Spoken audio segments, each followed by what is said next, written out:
이게 지금 성령님이 우리 안에 왜 오셨느냐? 이걸 알으셔야 돼. 성령님은 예수를 알려주고 그 십자가를 통해 나타난 하나님의 사랑을 알려주고 그 사랑에 막 감격 속에서 그냥 그 사랑에 막 강권되어서 사랑에 이끌려서 이제는 우리가 예수님 우리에게 행한 것처럼 그렇게 사랑하며 살 수 있도록 성령님이 오신 거예요. 그 주님이 사랑으로 살아내신 것처럼 그렇게 이 땅에서 주님의 사랑으로 살아낼 수 있는 삶이 될 수 있도록 우리를 그렇게 이끌려고 오신 거예요. 이거를 잘 아시라고. 그렇게 성령을 걸어서 교제 속에서 하나님의 사랑을 알고 그 사랑으로 사는 거, 성령을 쫓아 사는 것이 실제로 이제 지키는 의미니까 절개 행사하는 것은 의미가 없습니다. 자, 레위기 23장 16절 17절에 보면 이 말씀이 있어요. 새 소재를 여호와께 드리되 너희 초소에서 에바 10분지로 만든 떡 2개를 게다가 흔들고. 그러니까 이제 이 7절에는 이제 새 소재라는 건 새 곡물이죠. 곡물을 이렇게 이제 가루를 만들어 갖고 이제 이렇게 반죽을 해 갖고 떡 2덩을 만들어 갖고 요제는 흔들어서 드리는 겁니다. 흔들어서 드리라는 거예요.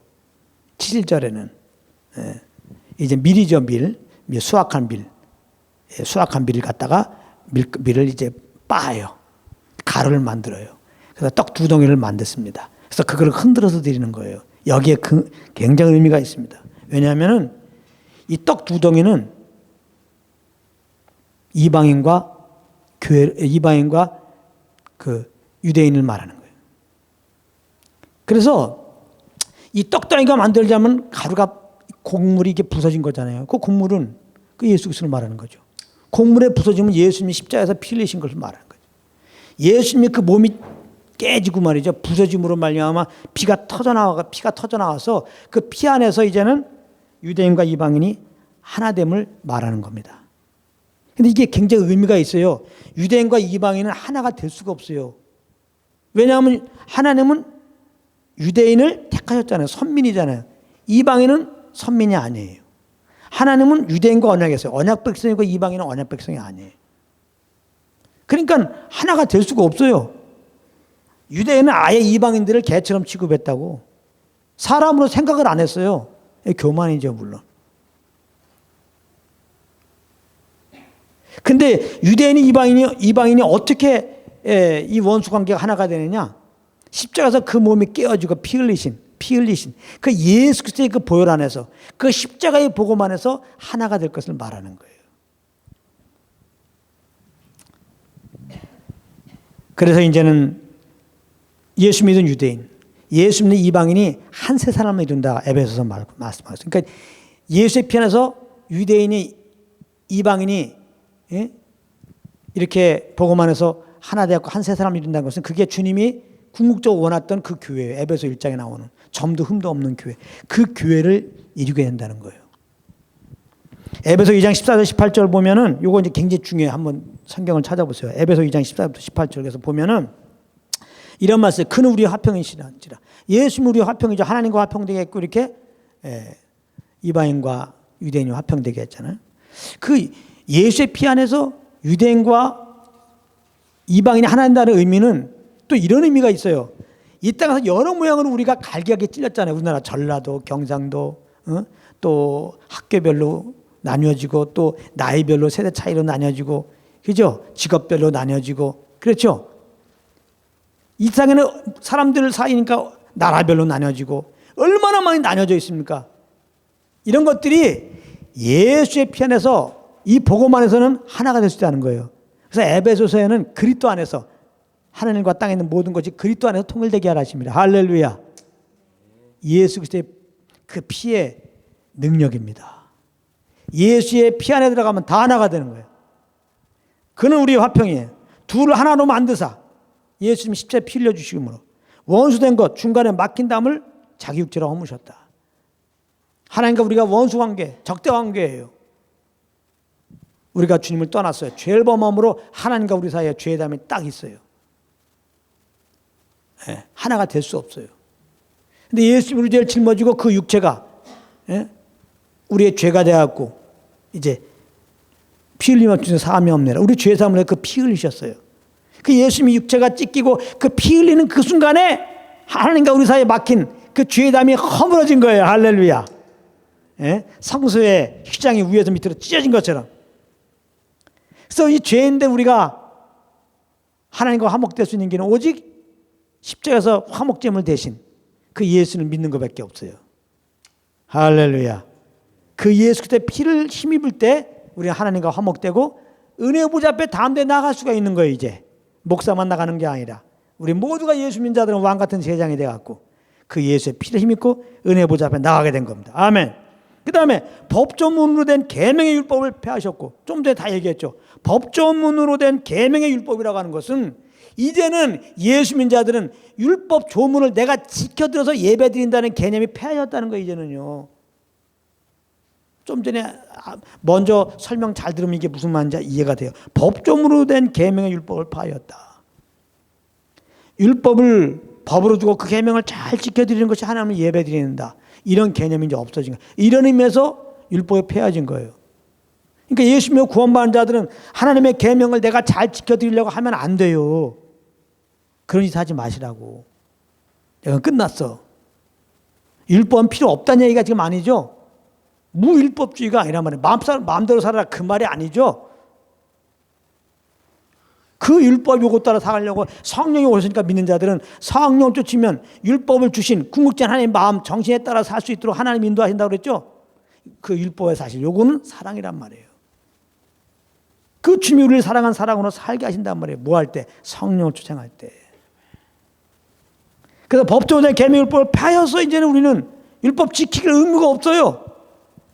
이는 둘로 자기 하나 한 세 사람을 지어 화평하게 하시고 이제 이렇게 십자가에서 피 흘리심으로 법조문의 계명율법을 폐하시고 이제는 이방인과 유대인이 하나가 딱 되어갖고 한 교회를 이루어갖고, 그러니까 교회라고 하는 것은 오직 예수 그리스도의 그 십자가 복음만 있어야 돼. 예수 그리스도의 그 피 중심으로만 모여야 돼. 오직 하나님의 성령 이끌림 받아야 돼. 이게 없으면 교회가 사실 아니에요. 자, 그래서 십자가로 이 둘을 한 몸으로 하나님과 화목하게 하려 하심이라 원수된 것을 십자가로 소멸하시고 또 오셔서 먼데 있는 너에게 평안을 정하시고, 이게 뭐예요? 복음 전하시고. 어떻게? 예수님 이제 죽으시고 이제 십자가에 피 흘려 죽으시고 부활하시고 하늘에 올라가신 다음에 온전히 성령 오셨잖아요. 이게 굉장히 중요한 말씀이에요. 여기가 오셔서 먼데 있는 너에게, 예수님이 죽으시고 부활하시고 하늘에 올라가신 다음에 또 오셨잖아요. 성령으로 오셨잖아요. 그래서 평안함을 전한다는 게 뭐예요? 복음 전하고 있단 말이에요. 성령으로 지금. 가까운 데 있는 자들에게 평안 전하시고 유대인에게 평안 전하시고 이제 성령으로 말하면 이방인에게 평안한 자시고, 지금은 성령으로 말하면 복음이 선포되고 있는 시대죠. 이제는 우리 둘이 유대인과 이방인이 다시 한번 예수 앞에서 믿는 자들이 연합돼 가지고 교회가 성령 안에서 아버지께 나아감을 얻게 하라십니다. 이제는 교회가 성령 안에서 이제 아버지께 나아가서 아버지는 성령으로 우리에게 말씀 주시면 그 말씀 따라 살면 그게 예배야. 그게 교회라고. 그러니까 교회가 하는 일은, 예수님 구원받은 우리가 하는 일은 복음 전하는 거예요. 할렐루야. 이거 굉장히 중요합니다. 자, 레위기 23장 17절 말씀과 연결되는 건데요. 레위기 23장 17절에 보면 77절의 규례가 또 나와요. 이는 고운 가루에 누룩을 넣어서 구운 거예요. 자, 좀 전에 말했어요. 이 77절은 밀가루를 빻아가지고 두 덩이 만들어서 이렇게 드리는 거라고 그랬어요. 그 의미를 얘기했는데요.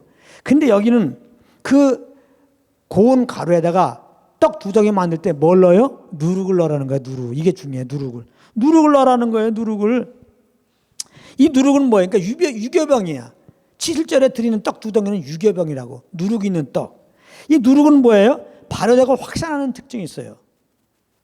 여기서는 누룩은 죄를 말하는 게 아니에요. 발효하고 확장하는 그 의미예요. 그래서 7절은 성령이 임하시는 말하는 거였잖아요. 성령이 임하시면은 발효되고 확장하는 것처럼 복음이 확산된다 이 말이에요.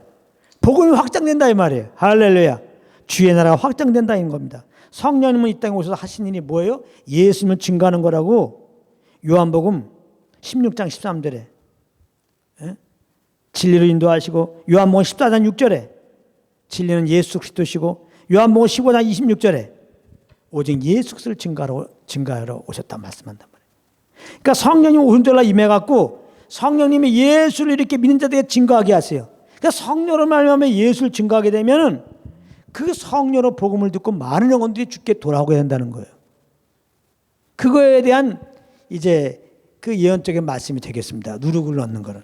그래서 정말 오순절날 성령이 임했어요. 누구한테? 예수 믿는 자들에게, 제자들에게. 그때가 마침 이제 오순절 절기잖아요. 그래서 전 세계에서 남자들이, 유대인들이 이제 예배드리러 예루살렘에 모였어요. 오순절날 성령이 막 방언하고 막 시끄러우니까 이게 무슨 소리하고 사람들이 몰려왔어요. 그러고 보니까 막 방언하고 막 성령 충만하고 막 그런 걸 보면서 술 취했다 그러니까 이게 아닌데, 그러면서 이제 제자들이 일어서면서 대표로 베드로가 벌떡 일어났고 사도행전 2장에 막 복음 전하잖아요. 예수 그리스도의 복음을. 그 복음을 전했더니 3,000명이 돌아오잖아요. 그래서 교회가 시작된 거예요. 할렐루야. 그래서 하나님의 예언이 성취된 거예요. 그 3,000명 중에는 유대인도 있고 유대인 아닌 사람도 있잖아요. 그러니까 교회는 오직 예수의 복음으로 말미암아 세워지는 거고, 그 예수의 피 안에서 이제는 교회는 유대인 뭐 이방은 필요 없어. 이제는 직업 필요 없어. 나이 필요 없어. 나라 필요 없어. 뭐 경상도 전라도 이런 거 필요 없어요. 예수의 피 안에서는. 그러니까 교회에서는 예수의 피만 선포돼야 돼. 복음만 선포된단 말이에요. 그러면 교회는 하나가 돼요. 로마서 11장 25절 26절에 보면은 이런 예언의 말씀이 있습니다. 이방인의 충만한 수가 돌아오기까지 이스라엘의 덜어는 완악해 된 거라는 거예요. 이스라엘이 얼마나 간박합니까? 지금도 1%도 안 돼, 예수 영접하는 게. 근데 저들이 안악해짐으로 이방인들에게 복음이 선포되었고 이방인들이 예수 믿고 있어요. 그래서 이방인들의 충만한 수가 돌아오기까지 사실은 이스라엘이 좀 완악하게 하나님이 놔준다는 거예요. 그러나 때가 되면 저 이스라엘 이방의 충만한 수가 돌아오면 온 이스라엘을 구원한다. 이거 온 이스라엘을 구원한다는 말씀 잘 아십시오. 뭐 유대인들 다 구원한다는 얘기 아니라 남은 자들. 로마서 8장의 미리 아심을 따라 정한 자들. 하나님이 정한 자를 다 돌아가게 해서 유대인들. 그래서 온 이스라엘을 구원 얻으리라. 그러면서 이제 시온에서 오사 야곱에게 경건치 않은 것들을 도리시키겠고, 하나님이 시가랴에 약속하셨죠. 때가 되면은 회개의 샘물이 터지게 했다고 그랬죠. 그들이 찌른 예수를 보고 막 회개하면 눈물 흘린다고 그랬죠. 당신이 구원자인데 우리가 죽였습니다. 우리가 죄인입니다 하고 회개하고 주님께 나오는 일들이 있다는 거예요. 그래서 주님이 이제 구원하고 정한 온 이스라엘 다 구원하신다는 거예요. 그래서 예수의 피 안에서 주님이 정한 이방인과 이스라엘 영혼들을 구원하고 온전한 교회를 주님이 세우시고 이렇게 영광 받으신다는 얘기인데요. 그래서 성령님이 이 땅에 오신 이유는 딱 하나, 예수 그리스도를 믿는 자들에게는 알게 하시고, 그래서 성령으로 말미암아 그 예수님을 증거하게 하시고, 성령으로 말미암아 복음을 증거할 때 성령이 나타나서 이렇게 열방의 충만한 수와 온 이스라엘을 구원하기를 원하는 게 하나님의 뜻입니다. 그래서 늘 말하지만 성경에 은사가 있지만 은사를 왜 은사는 안 돼요. 성령 사기라고 맨날 뭐 그냥 두 손 들고 흔들고 말해 쓰러지고 말이지 뭐 입신했네. 아닙니다. 복음이 선포되지 않는 성령 사역은 다 다른 영이에요.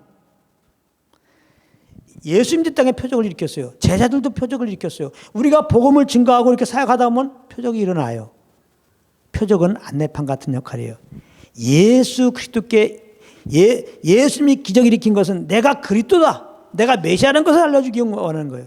제자들에게 표적을 일으킨 것은 그들이 증거하는 말씀을 확실하게 증거하기 위해서 정말 예수가 메시아다, 그 복음을 확실하게 하기 위해서 표적이 나타난 거고, 그것은 우리에게도 마찬가지입니다. 우리 삶 가운데 어떤 이상한 신비한 현상을 경험했어요. 표적을 경험했어요. 그걸 통해서 예수 그리스도의 복음을 전하는 기회가 되고 더 주님을 아는 기회로 삼아야지. 그러니까 표적을 위한 표적, 예언을 위한 예언, 병 고침을 위한 병 고침. 뭐야 그게? 입신을 위한 입신. 그게 뭐야 그게? 그래서 입신 집회, 예언 집회, 치유 집회. 그래서 뭐 하겠다는 거야? 복음도 안 선포하고. 그런 걸 경험했는데 예수님을 더 알지 않고, 그래서 사람들이 예수를 못 증거하고 뭐 하는 거야? 예수님을 증거하려면 또 성령과 동행해야죠. 성령과 동행하는 삶이 안 되고 맨날 그거 뭐 은사 받겠다 그러고 은사 집회 다니고 은사 집회만 하고 다니시면 뭐 하는 거냐고. 아무것도 다 잘못된 거예요. 다 잘못된 거예요. 예. 요즘에 많은 경우에 성령 집회는 거의 잘못됐어요. 제가 이렇게 원치 않게 은사 집회 다녀봤잖아요. 정확하게 복음이 선포되는 곳이 거의 못 봤어요. 그리고 그 은사 집회에서 뭐 은혜 받았다는 사람 하다못해 금가루 떨어졌네, 뭐 은가루 떨어졌네. 또 금가루 뭐 금리빨 받으려고 다니지. 아, 정말 그런 어떤 초자연걸 통해서 아, 정말 주님이 살아계시구나. 이게 성령 역사라면 더 주님을 알아야지. 말씀으로 돌아와서 말씀은 그리스도를 증거하니까 그리스도를 알아야지. 십자가의 복음을 알아야지. 하나님의 사랑을 알아야지. 아, 그래서 이제 사람들이 이제부터 복음만 증거하는 사역이 돼야지. 한 번 표적 경험하고 정말 성령 역사라면 성령이 그 표적도 따면 이제는 온전히 예수만이 돼야지. 예수를 증거하는 사람이 돼야지. 그렇게 표적을 뭐 나타낸다고 그러고 표적을 경험했다는데 왜 예수 복음을 몰라? 왜 복음을 싫어하고 복음이 안 나오냔 말이야. 왜 복음을 증거하는 사역이 아니야? 잘못된 거예요. 그거 다 다른 영이에요. 이방 종교도요, 치유하는 거 많아. 이방 종교도 쓰러지는 거 많고요. 이방 종교도 다요. 응? 여러분들 점치는 귀신들 왜 사람들이 돈 싸들고 간 줄 압니까? 잘 맞춥니다. 제가 동영상 요즘에 이제 안 보지만 그때 항상 영어로 이렇게 좀 많이 뉴스 듣고 그럴 때 영어 치다 보니까 보이더라고 이런 게 나와갖고 이제 그 아프리카에서 사역하는 거 봤는데 막 와, 지금 아프리카에서 별일 다 일어납니다. 진짜 이적과 표적으로 말하면 아프리카 집회를 봐야 돼. 별게 특별히 뭐 예언 집회 막 알아맞히는 거 기가 막혀요. 근데 많은 사역자들이 내가 설교를 자세히 들어보니까 복음이 하나도 없어. 그리고 좀 전에 말했죠. 이 번영신학을 전하고 있더라고요. 꼭 결론이 돈 내라니까 돈 내. 지금 빨리 돈 내라고. 결론이 꼭 이렇게 나가요. 예? 또 이런 거 이제 또 안 좋게 보는 사람도 있잖아요. 그래서 꼭 조사하지 않으면 못 베기는 사람들. 그러고 가보니까 그 사역자들 가보니까 아프리카 얼마나 못 살아. 그 사역자들 사는 데 보니까요. 막 집이 몇 채고요. 어마어마해요. 나이도 한 30대 한 후반 이렇게 보이는데. 그러면 생각하는 게 우리나라도 번영신앙이잖아요. 야, 이거 또 이적도 나타났겠다. 사람들 꼬이기 좋거든.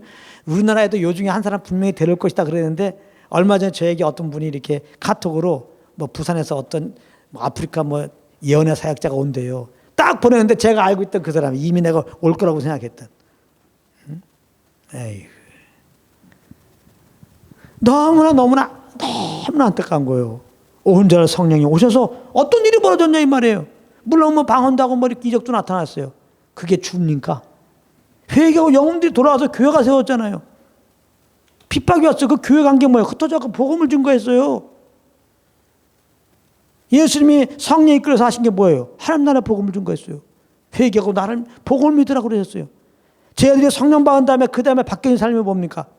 복음을 증거해요. 복음을 증거하다가 이렇게 핍박받으니까 예수님이 핍박받는 걸 기뻐하면서 또 복음을 증거했어요. 내려온 얘기로는 사도행전 빼놓고 다 순교당했다는 거예요. 진정한 성령 충만은 뭐냐? 복음 충만이에요. 성령 이끌림은 어디를 향하고 있느냐? 복음을 향하고 있는 거예요. 왜 내가 주님의 사랑으로 용서하고 이해하고 합니까? 나 잘 보이려고? 그런다면 그건 자기 의로 한 겁니다. 성령하면 반드시 예수님 때문에 그렇게 되게 돼요. 내가 예수님을 증거해야 되기 때문에. 예수님을 내가 나타내야 되기 때문에. 난 예수님의 향기이기 때문에. 성령님은 사람의 예로 행동하지 않게 합니다. 참게 합니다. 이해하게 합니다. 주님처럼. 그래서 기회가 되면 예수의 복음을 증거하게 돼 있어요. 그래서 이 오순절을 통해서 이 7일절을 통해서 우리에게 주신 의미들을 이제 마음에 잘 담고 성령을 쫓아서 복음 증거를 방향성으로 해서 이렇게 이끌림 받으신 여러분들 되기를 예수는 축복합니다. 네.